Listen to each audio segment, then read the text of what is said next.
the management of Saptagiri College of Engineering, Chairman Sir, G. Dayanand Sir, and G. Manoj Sir, the Managing Director in their absentia.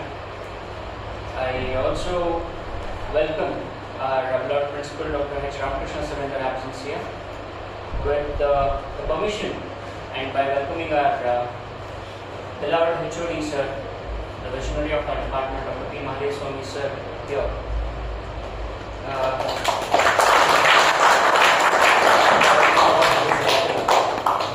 It is my duty and a privilege to welcome our proud alumnus and a very successful research scholar, Mr. Nikhil Kumar C, who is here and who has made his time and contributing his skills and knowledge for both YAS and ARTS development. Today we have Mr. Nikhil Kumar, who is currently serving as a junior research fellow in the proud CSIR, National Aerospace Laboratories, NAL Bengaluru. And he's also a PhD scholar in engineering sciences at ACSIR, New Delhi. I'm proud to say that he's completed BTech in Mechanical Engineering from Saptagiri College of Engineering, Bengaluru in the year 2017. And he graduated his Masters from Machine Design from TS University, Bengaluru in 2020.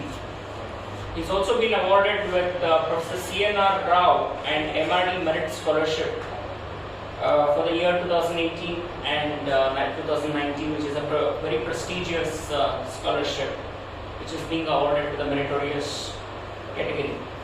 He has also secured a gold plated silver medal for a second rank for his master's program. And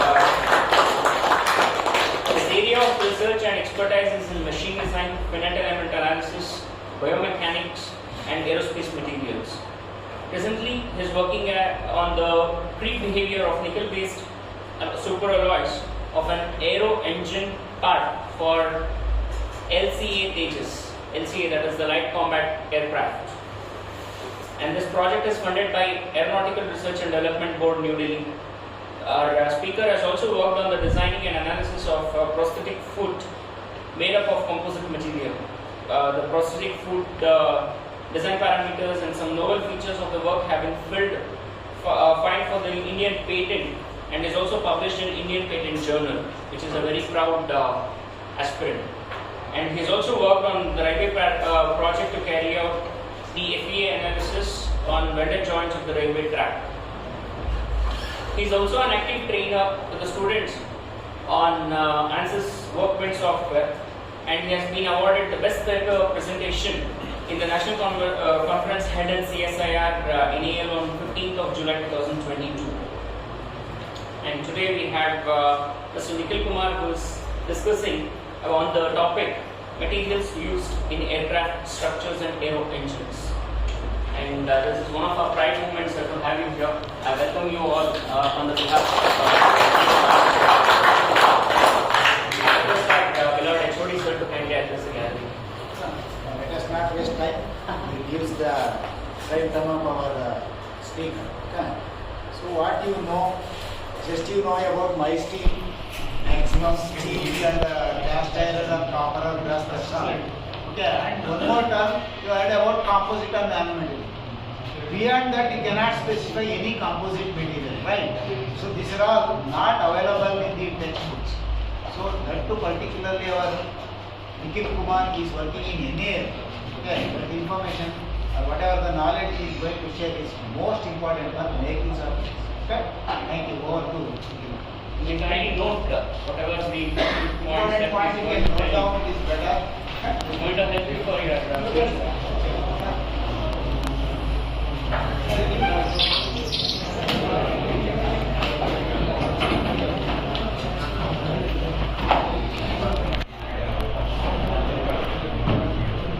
Good morning. I think I would like to thank the chairman of Saptagiri, Sri Dayanand sir, and executive director Sri Manoj sir, and principal Ramakrishna sir, and our beloved HOD Mahadev sir, Dr. Mahadev sir. Actually, I would like to thank. They have given me an opportunity to share what I have been working on in aerospace domain. So I would like to thank everyone and all my beloved professors who are here present for my talk. So basically, I think my introduction is more than enough. It's actually the pages that has been given. So I like to say I will be talking on a topic called materials used in aircraft structures and aero engines. So I will be going on from how I think many people have traveled in aircraft. I think so. Many have been thinking how they are made up of and how engine materials are used and how engine will fly and how engine will work and how aircraft will fly. So based on this and the materials which they are used in aircraft also I will be discussing on that. So here are some contents. Here I will be discussing about history and introduction and how does aircraft fly and aircraft components and their materials and aero engine components and their materials and some composite materials which are will be used in aircraft and their applications. So everyone knows the history. So anyone can say when the first aircraft was being developed by whom? In the years? Huh? 19th century we know, but which year? At least approximate. I don't know. We don't need a huh? No, not in 18th. They were in development stage, but in 19th they successfully flew that first aircraft. I think in 1903. You can see this aircraft structure. When you compare with the present aircraft structure, you can see here there is nothing much. Only a top wing and lower wing, and which has some rod-like structures for like acting like a struts. And you can see there is a wheel without tires or anything. So this they flew, and nothing much. After this they went on doing some R&D and some they wanted to contribute to engine part and all. Later on in 1952, you can see an aircraft which has a jet engine, but which is been, you can see that it is been included in that engine in the wing section. So even there was a lack of research need to be they were doing in 1952 for development of aero engines like jet engines everything. In 1988 they developed some jet. 1988 that period they have developed some aero engines part with some jet engines like turbojet everything, and you can see some difference compared to 1903 and 1988. Now you can see. Now this is the recent one, 737 Boeing Max. This where it was developed in 2022. This is a recently released model. Here you can see most of the parts are being made up of composites, and even wings you can see and aero engines. They have using some hydrogen fuel also. Now in another 10 or 15 years, I think people will be going to develop some electrical engines for aerospace. So we cannot depend on fossil fuels for much longer, and it is harmful for our environment. This may cause some global warming also. So now they are reducing the weight, so that by reducing some of the weights of aircraft, we can get a better fuel efficiency and carry payload everything. So now I will be giving some introduction. Everyone might be knowing there are some two types of aircraft: passenger aircraft and military aircraft. So in passenger aircraft, you can see it can fly for 60,000 hours for over 30 years. Around 20,000 flights are there as a passenger aircraft, and the taxiing distances which is greater than 1,000 miles. Taxiing distance is nothing but aircraft will fly, but when they land into an airport or anything, they will be taxied. They will be carried from runway to drop every passengers at their stations like near to the outboarding or anything. So this is that is what meant by taxiing distance. These passenger aircraft also can be used for carrying passengers or cargo.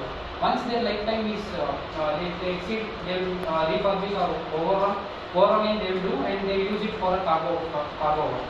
And they fly at subsonic and transonic zone. What is meant by subsonic and transonic zone? Anyone has an idea about it?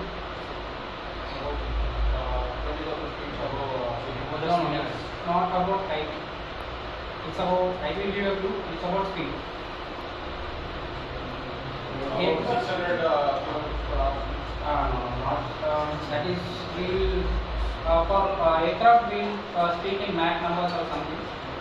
Here, when they fly at subsonic or transonic zone, means like subsonic, which is Mach number is less than 1, is subsonic, and transonic zone is equal to 1, which is greater than Mach number 1 is a supersonic. Where you can see now like fighter jets, which they flew at more than this transonic zone, which is called as supersonic.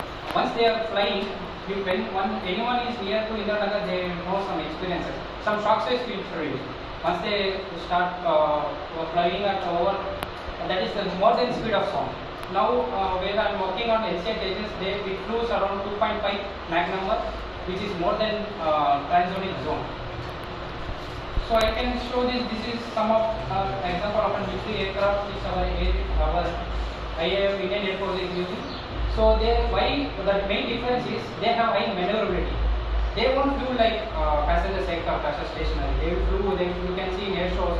They will make an maneuverable like left and right, and even the tilt of aircraft, everything they used to do, because they need to escape from the missiles which will be if they go into war.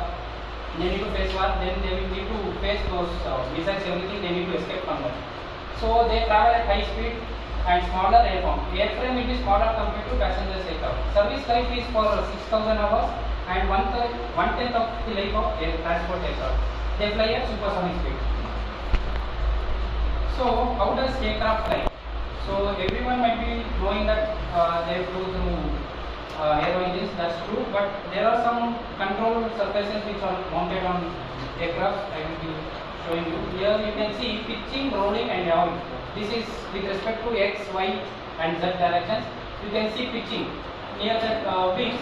If you see if aircraft is like this, in lateral axis it's the pitching, and rolling where at the end it's a rudder part, where you can see from that they will control for rolling of the aircraft, and vertical axis yawing, which you can see for aircraft up and down while takeoff and landing.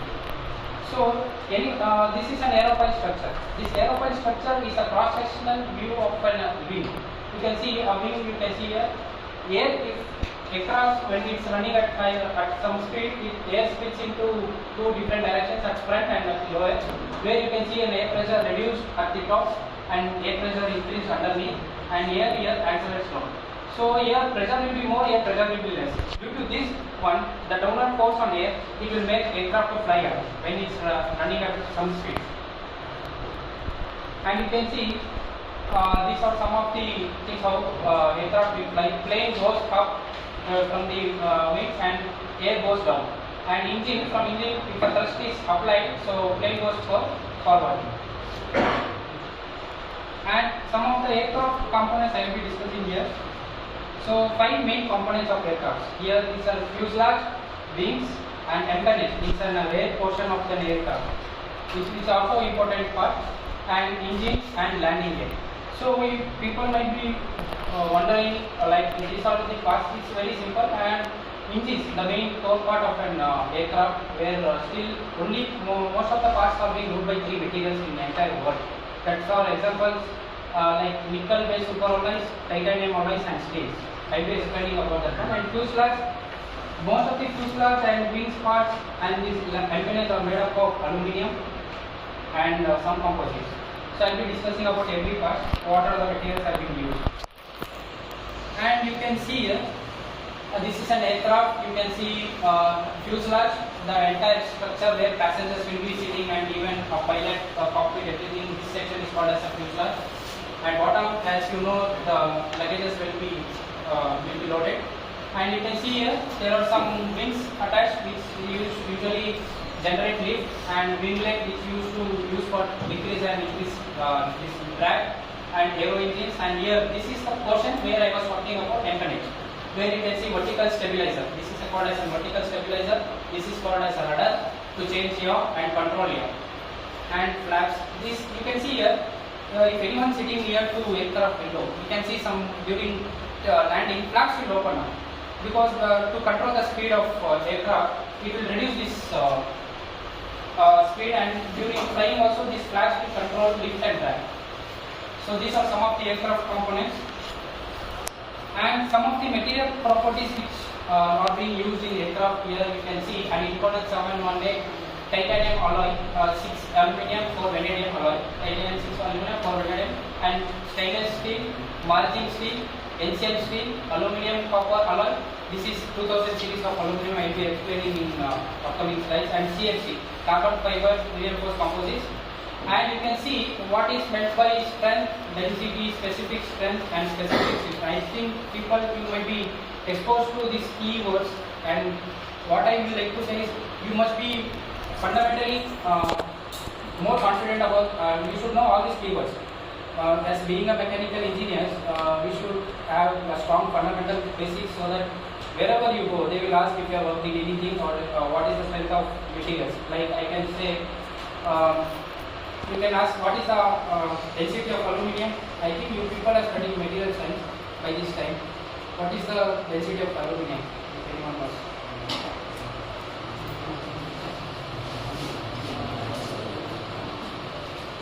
I think no answer from your side. No, it's no need to worry. If you know, if you say wrong also not a problem. But try to say, at least approach. Whatever, it might be correct or wrong, near to by. I am not expecting any exact answers. Near to. Okay, then aluminium density is around 2.7 gram per cc. And here you can see an impedance which is around 718 around 8000 gram per cc. If you compare to steel, inconel and titanium, and aluminium is very lighter in weight, so they are used in most of the parts of aircraft. And you can see strength. Strength is nothing but like ultimate strength and yield strength, which you can see in everyone knows like stress strain curve. From that you can establish yield strength and ultimate strength. I would like to explain.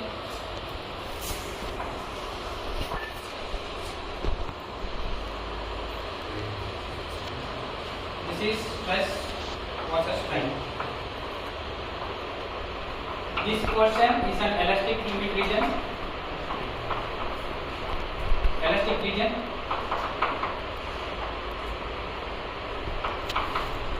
And this portion is a plastic region.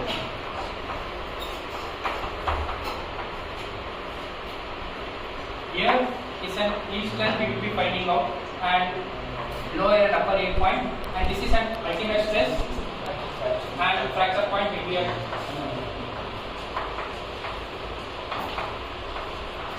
So, people, we aircraft designers or as a machine designer, people used to design. No. You see the diagram? Already done, right?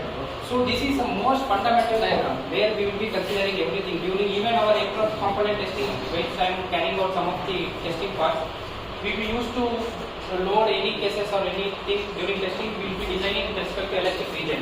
In this region, almost all our aircraft will be designed, because if this region doesn't go into a plastic region, if anyone design being at this or this region, it might expect a failure during working hours. So most of the parts or anything, the people who are sitting in bench, as we designers, we will design at a factor of safety around 1.5 or 2 at this stage. So we won't design at this stage. If you see people who are traveling in bike, we will mention like 200 is the maximum kg. But you can see on road, 3-4 people or 5 people will be going on. But even though none of the components will break down, because we know that in India they will exposure more. In train also they will mention like a bogie can carry a capacity of up to 70 ton, and where we will be people will be loaded completely in the entire compartment. It will be more than 70 ton, but the 70 ton will be we will give at this level where it can go up to 120 or something, 120 ton or something. So whatever if the load exceeds also, it won't fracture or gets deformed.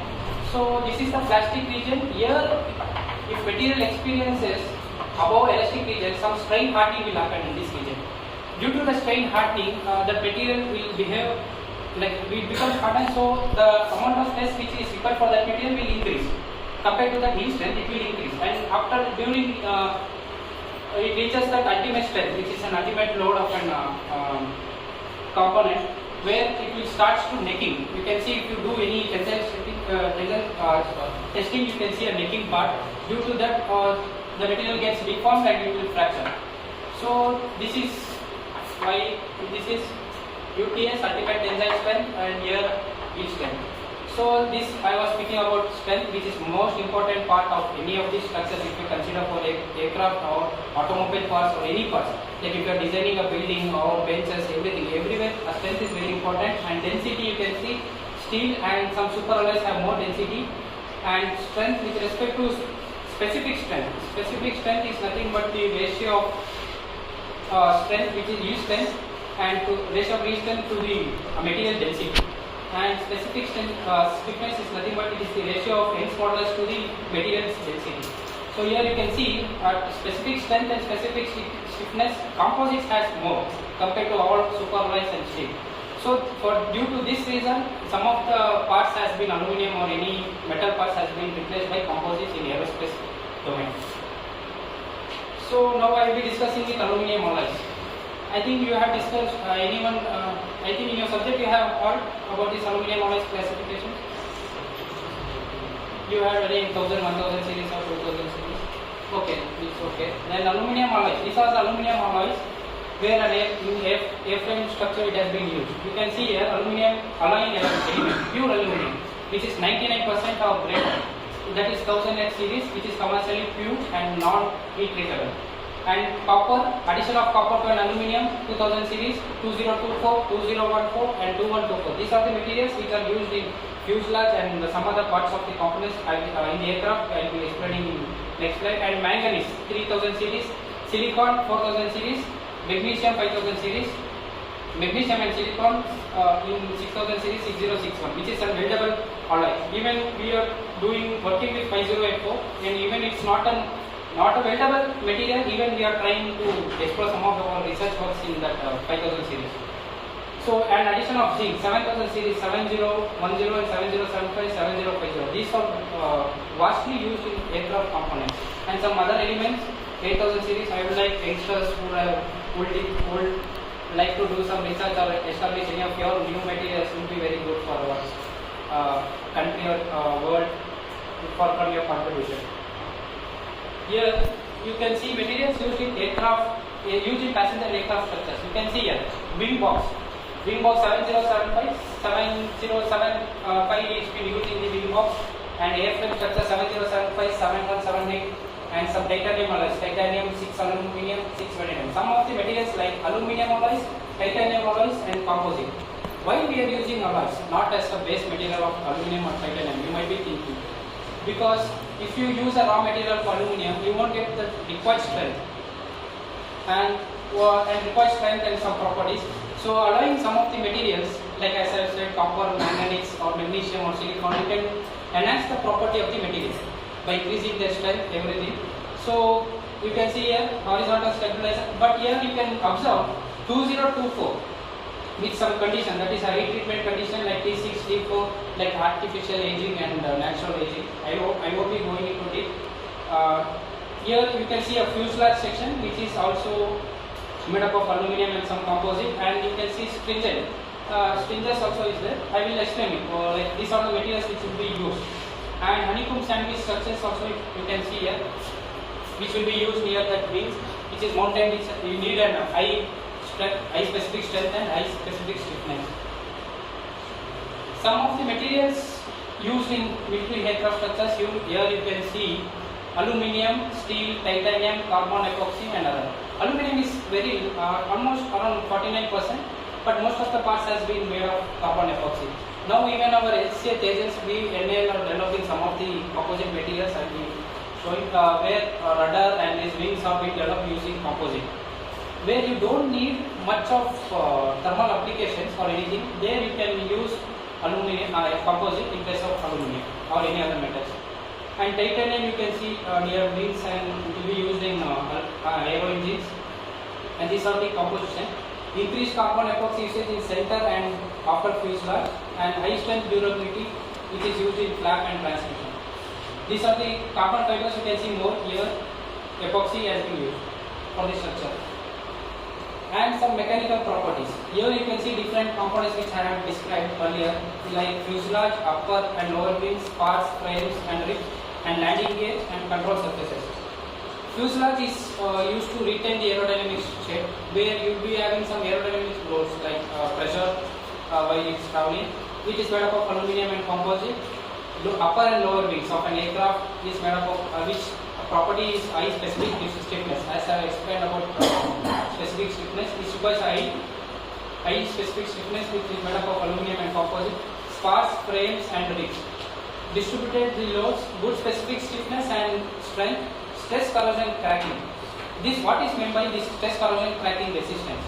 I like to explain about stress corrosion cracking, where material experiences cracking once it is exposed to stress and environmental conditions. Like you can see, if it is flowing in Bangalore, it will flow at different temperature. When it goes on 1 hour or 2 hours of travel, if it experiences in Delhi or Jammu, it will have some adverse effect of thermal conditions. And you can find thermal loading also will be on aircraft. So if you go for other countries also, different conditions it will be loading. Due to that, if material gets corroded and some crack starts to initiate from that.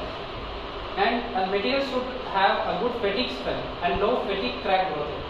Fatigue is nothing but localized and prolonged deformation, which is happened due to repetitive cyclic loading.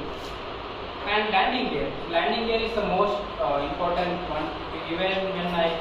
Even I was working in an aircraft industry, even I was fearing during landing, because many failures have happened during landing also. It is not due to that material property, it is due to that improper maintenance of an aircraft. There will be some, we designers will give a limit which should be serviced every 6,000 hours or 2,000 hours, but they won't do it as per the requirement.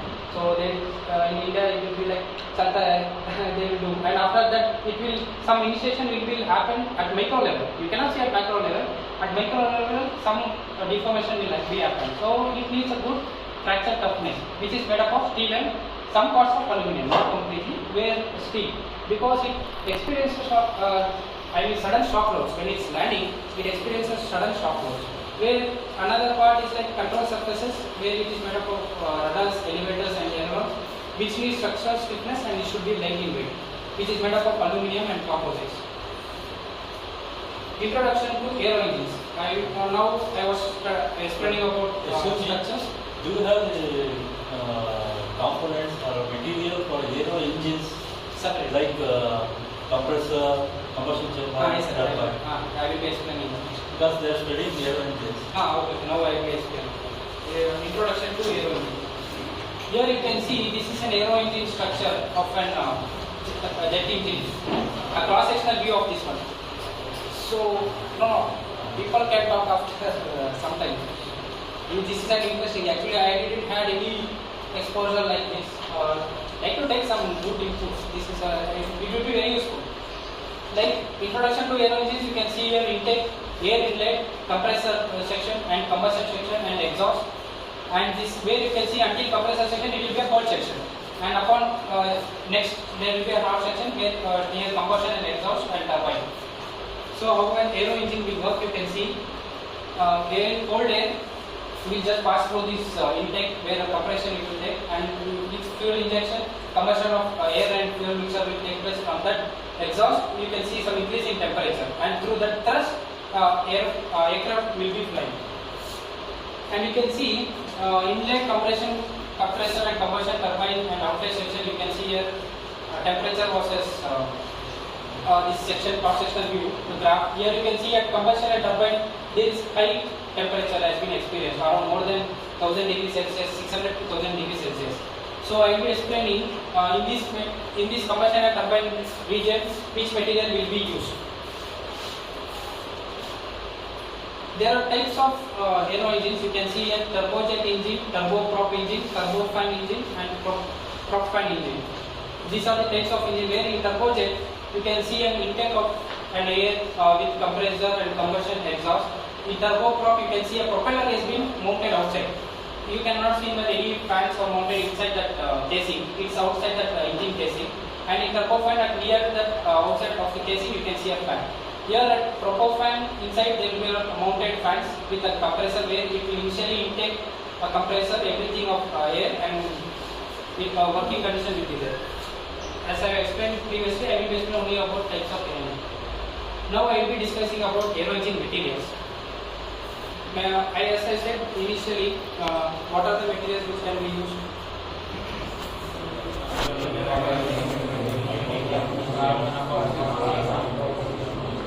Carbon? Carbon. Aero engine will experience high temperature. You cannot use any composites in aero engine because it will melt. And the strength of the material also is very less for the composites. So you can see here aero engine materials. These are the engine materials. You can see here at intake and compressor region, titanium has been used. And after that compressor region, like where it will be exposed to high temperatures, you can see nickel. And steel, you can see near the shaft and gear mounting. And aluminium, at some parts, it won't be exposed to temperature above 300 degrees Celsius. Aluminium, anyone has any idea about melting temperature of an aluminium?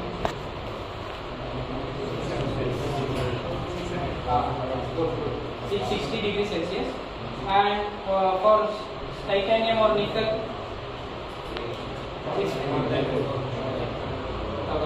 nickel is around 1270.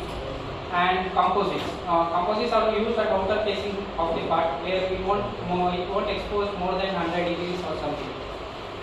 Here you can see a cross-sectional view of an aero engine material. At fans and compressor you can see titanium has been used more, and fasteners and some external equipments where you can see titanium. And here you can see an Inconel family. Inconel is nothing but nickel-based superalloy, where the main material composition is around 50 to 55 or 50 to 60% range, where it will be having only nickel based, and some alloying element of aluminium, alloying element of iron, chromium and molybdenum, and some of the elements. And in combustion region you can see some of the families of mnemonic. Mnemonic is also nothing but family Inconel 718. Here you can see as I am working on Inconel 718, I will be explaining about that one, and some mnemonic.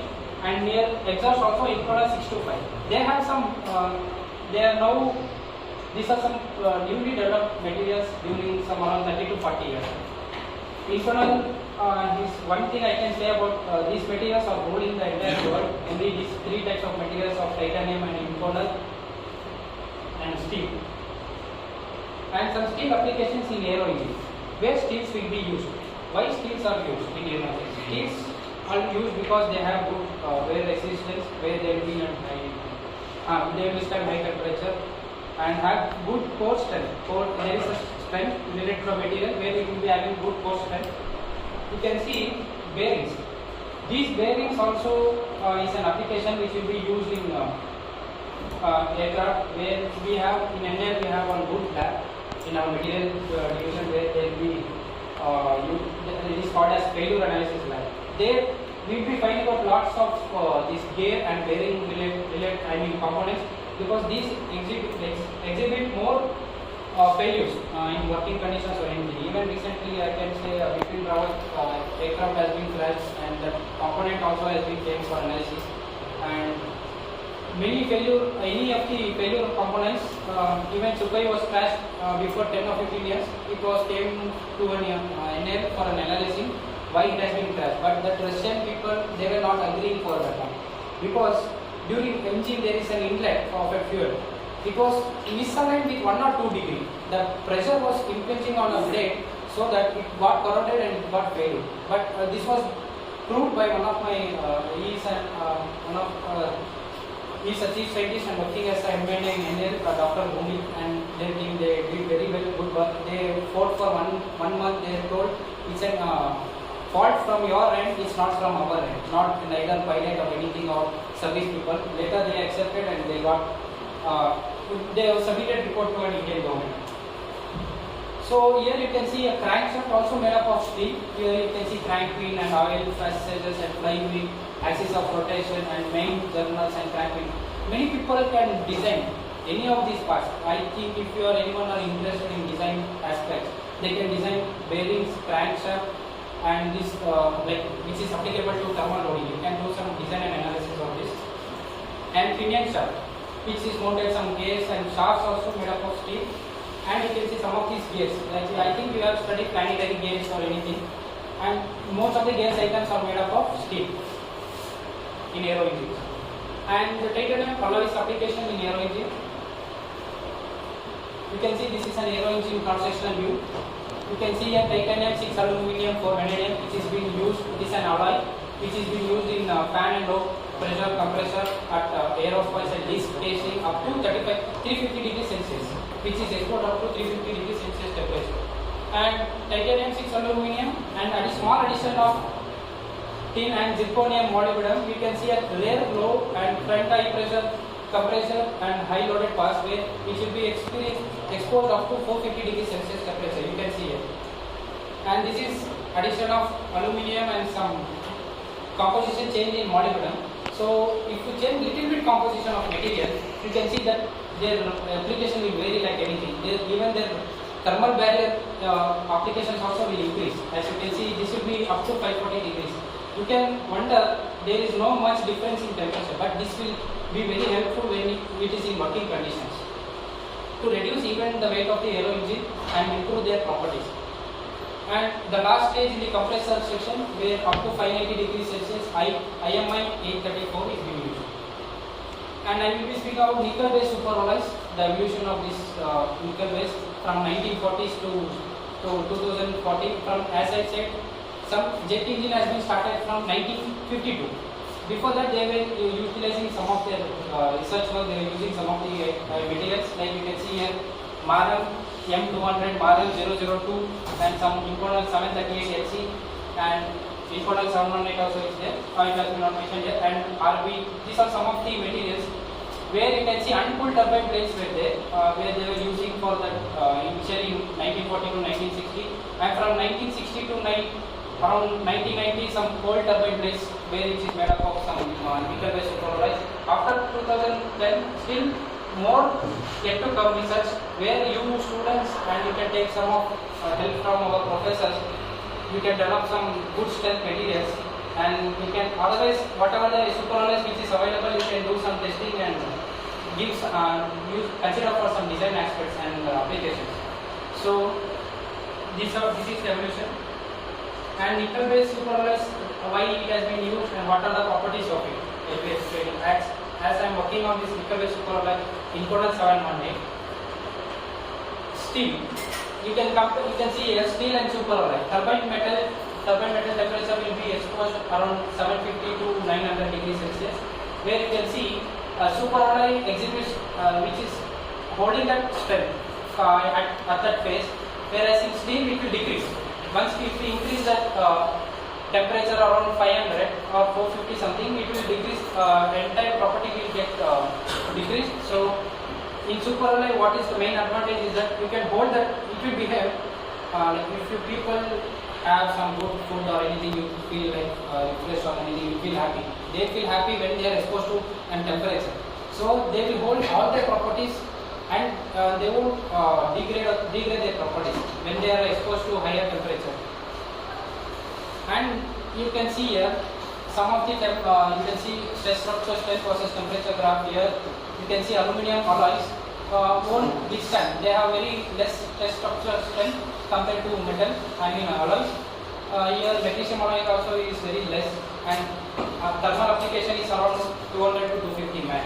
And titanium alloys, you can see here 450 degree up to around 400 to 600 degrees you can use the temperature with some good stress structure strength. But in aero engine, if it crosses 600, you cannot use aluminum, you cannot use titanium, and there the nickel based superalloys will play an important role, which has been like precipitation strength and hardening or solution strength and hardening, anything. Those materials will be used, which will be up to 900 degrees Celsius. You can see here, if you compare specific strength versus temperature, you can see polymer PMC. I will be explaining you. PMC is nothing but polymer matrix composite, which has higher strength, but temperature range is very less. And here you can see titanium metal matrix composite, titanium aluminum, titanium, steel, and nickel. Nickel, you can see that even at increase in temperature, they are holding some good specific strength in their material. And CMC, this is ceramic metal composite, matrix composites. They have very less strength at higher temperature. Ceramics is nothing but they are very brittle. If you see, if you are holding any teacups are made up of ceramic. They are very brittle, but they are they can carry up to maximum temperature. You won't feel that heat. When you drop or anything, it will break due to their brittleness. And now nickel-based alloys in aero engines. I would like to speak about their properties because they have high melting point. Nickel-based alloys are high melting point and good oxidation of corrosion resistance when they are exposed to temperature and harsh environmental condition. And high temperature strength and microstructure stability also they have very well when they are exposed to high temperature and low creep deformation. Actually, I am working on a creep thing where recently in our NL we have established one creep lab with some 2 creep machines. Actually, I should be proud enough that they have considered me for their team members as one of my. I was one of member of four people. We have established good creep facilities in NL. If you people are testing any components, you can always welcome to contact me. And microstructure stability and good fabricability and reproducible performance. Where some of the materials should be reproducible. You should not waste or anything. And these are some of the properties which is of nickel-based superalloy and where it has been used. You can see this is a forged turbine disc. This is made up of nickel-based superalloy. And this is an aero engine outer casing, and this is a combustion chamber of an aero engine, and this is turbine blade. Actually, I am working on an synchronal 718 of an aero engine of an LCA Tejas, light combat aircraft, as Tejas sir has been explained. They are in development of still designers need some data, so we are working on it as an aero engine outer casing and combustion chamber on these both two materials, which is made up of nickel. And now I will be discussing about composite materials. You can see composite. I think you people got any exposure to composite? I don't know. No. I think they have studied Material science, what is composite? I think this will be very useful. This is more than enough. I think so. If you are having some composite at present time, composite materials are like multi-phase materials. It's not made up of one phase. It is a multi-phase where you will be having fiber and matrix composition, which enhances both mechanical and physical properties. Here you can see some 2 types of examples like carbon fiber reinforced plastics and glass fiber reinforced plastics.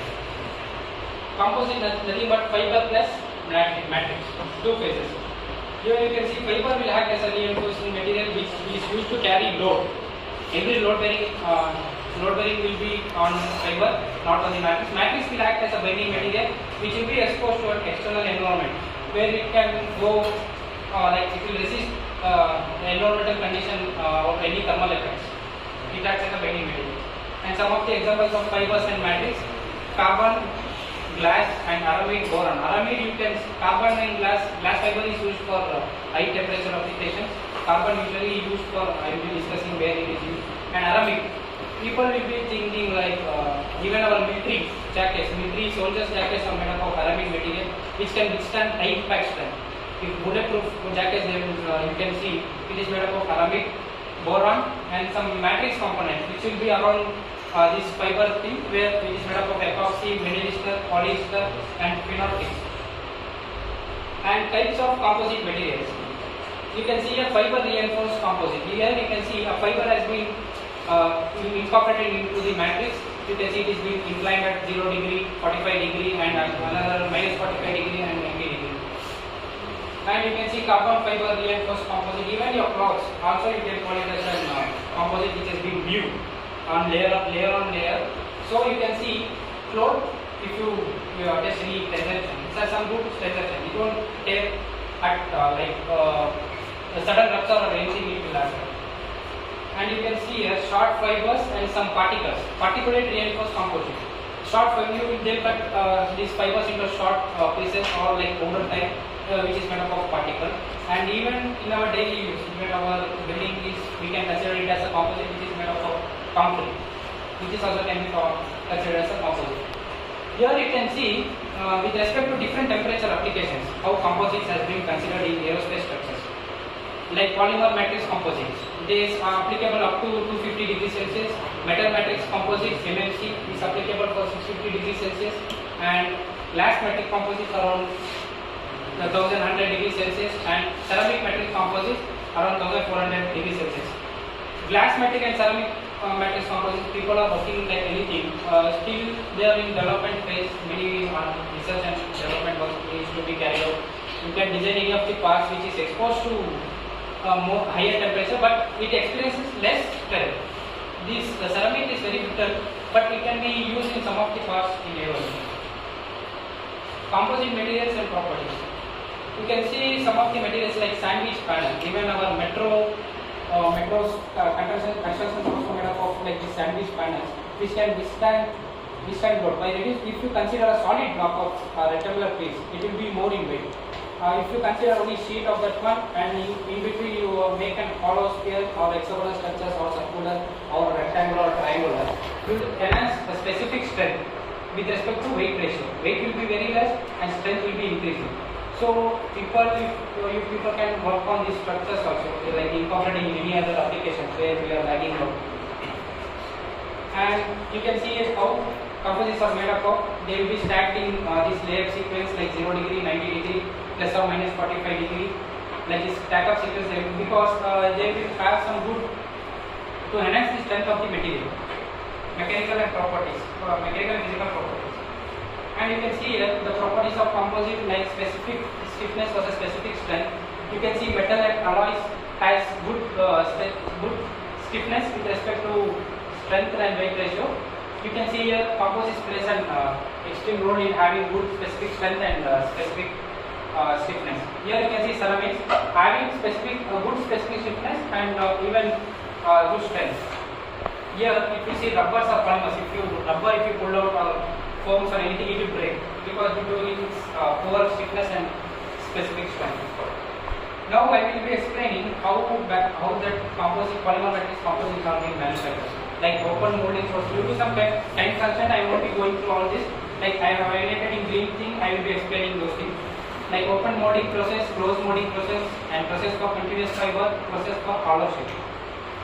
In open molding process, you can see here resin has been poured on this carbon layer. You can see people are pasting that mat, and upon that resin has been poured, and after that some with roller they will make it uniformly distribution of resin, and upon that they will add those again matrix, and they will go on the stack up sequence as I explained in 0, 45 degree, 0, 45 degree and 90 degree.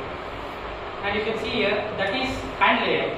This is spray layer where you can see they will be supplying through spray. You can see here he is spraying uniformly. But what are the we will be spraying on mold everything.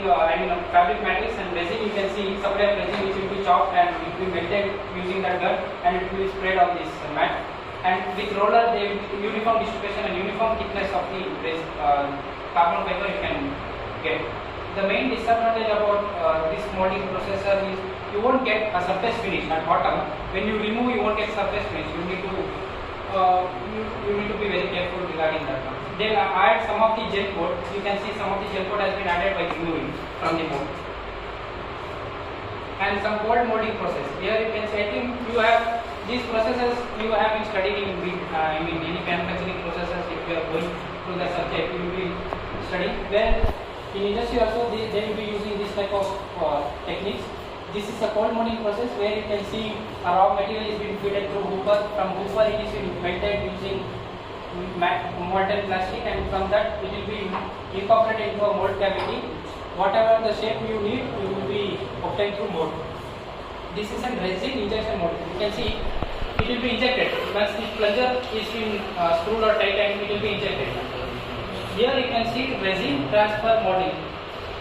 I think we are getting more for. I will be coming to aircraft, then it will be a little bit interesting. But these are some manufacturing facilities which are being carried out. Which has been carried out in industries. This I am not explaining from textbook or anything. These are the present scenarios and techniques which has been carried out in industry. If you people won't understand now, but if you go to industry, you will be remembering these diagrams, which you will be working. People are working from in composite. There is an advanced composite division where these machines you can find there everywhere. And this is a resin transfer molding where a resin is being mounted on this composite material, where it is being pressed and mounted and pressed through upper mount, and process for continuous fiber. You can see a filament winding process. A filament has been placed through resin bath, and you can see some of the filaments are from continuous bearing, and they pass through resin bath and some roller, and they will be wounded according to the shape. This is they will be using for circular or hollow shape. This process is used for an hollow shape, not for a continuous process like solid one. This is used for hollow shape. And here you can see a pultrusion process. Here whatever the fibers has been taken from the spool. You can see some spools, around 9 spools. From that multi-directional mat which will be rolled, and it will come thermoset resin, where the resin will be cured. Resin will be applied on this spool, and it will be treated at some temperature so that it will adhesive will be good enough to increase the strength. And after this spooling, you can see a cut-off formation, and from that, according to specified dimensions of the products, you can get those things. Process for hollow shape. You can see here. This is a blow molding process. Here you can see whatever nowadays you are using any juice cans like things or water bottles, anything. These are made up of blow molding process. I think I won't go much about it because you can understand like heated plastic is being poured into this mold. From this mold closes and Parisian is built. Parisian is nothing but around that mold you can see transparent region, and compressed air blow into Parisian which inflates, and Parisian fills that mold. When the pressure is applied to top portion inside that mold, it will fill into that whatever the mold shape is there, and required thickness will be acquired, and product is being trimmed and removed from the mold. Finished product, you can see that how it will be at the final. And now coming back to applications of the composites, you can see even Airbus A350XWB. This is a new Airbus in 2022 model, which has been used. Most of the parts, around 50 to 60% parts are made up of composites. And McDonnell Douglas, and this is a fighter aircraft. Even this also has around 60 to 70% of composite. LCA Tejas has been replaced with some of the parts I will be explaining now by NAir. And this is Sikorsky CH-53E Super Stallion. This is also made up of composite. So these are composite technologies which has been developed in CSR and NAir. We are developing some of the composite technology. We have Saras aircraft, that is a Saras aircraft. You can see that wing which is attached at the lower bottom, which is made up of composite. This is a bulkhead. You can see here this is called a bulkhead, and some of the parts of the flaps. And this is a rudder, as I explained previously, and that is a wing. Here you can see even LCA Tejas is made up of composite. In NAir they have developed some of the things like duct top and circular duct top and triangular duct top, and some top skin, and this is a rudder skin, and some wing structures of an LCA Tejas. They have good contribution to a composite one. And we have some aircraft which has been designed and now they are running. We are into private aircraft manufacturing, research and development and manufacturing. Here you can see this is CSR and NAir aircraft. Here you can see NM5 or CNM5. This they have done with collaboration of Mahindra Aerospace. So this is a 5-seater aircraft. And ANSA NG, this is around we have developed around 4th generation aircraft. Now presently 5th generation is working on, and want to develop. This is a 2-seater aircraft which is used for training. You can see anyone nearby Elanka, near the train school, you can see it's doing up this ANSA NG. And this is a Saras Mark II. Mark I had a 16-seater aircraft. This is a 19-seater aircraft, or like transport aircraft, which will be used by VIPs or anyone. Or nowadays people are traveling from short distance. Even every district headquarters has airports now. They are using like this light transport aircraft also. We are in development of Mark II, 2nd generation, which is around, we have increased 3-seater capacity, and it is almost made up of composite. We are doing testing and R&D works are being carried out this from CSR. And I will be concluding this one of my talk on whatever aerostructures and aero engines, which materials are being used. And I would like to thank my now presently I am working under Dr. Venkatesh Chodu. He is a senior principal scientist in CSR and NAir. He did his PhD in metallurgy from IIT Kharagpur in 2001. He is presently working as a senior principal scientist at CSR and NAir. He has a vast experience around 38 years of in NAir, and and published around 105 international papers. He has guided 7 MTech students and 20 PhD students. I am the 21st PhD student, and I would be glad I might be the last one. And recently got an R&D project of 1.8 crore as a PL, which I am working on. It's an NCA Tejas degree behavior, and he's a fellow member of Indian Institute of Engineers, India, Kolkata, and CSR Raman Fellow, and he's a professor of ACSR and fellow of AP Academy of Science, and he got a Banerjee Award from IIF Kolkata, and recently he received Pawan Nagpal Award from ICSKC Bangalore. So I will be very glad, because whatever you study here, you should be thankful to your teachers. They will open your door, everything. So you need to show interest. So I would like to conclude my talk here. So if any questions,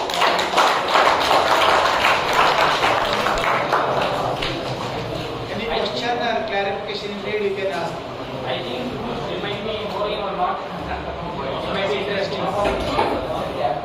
Because when I was in your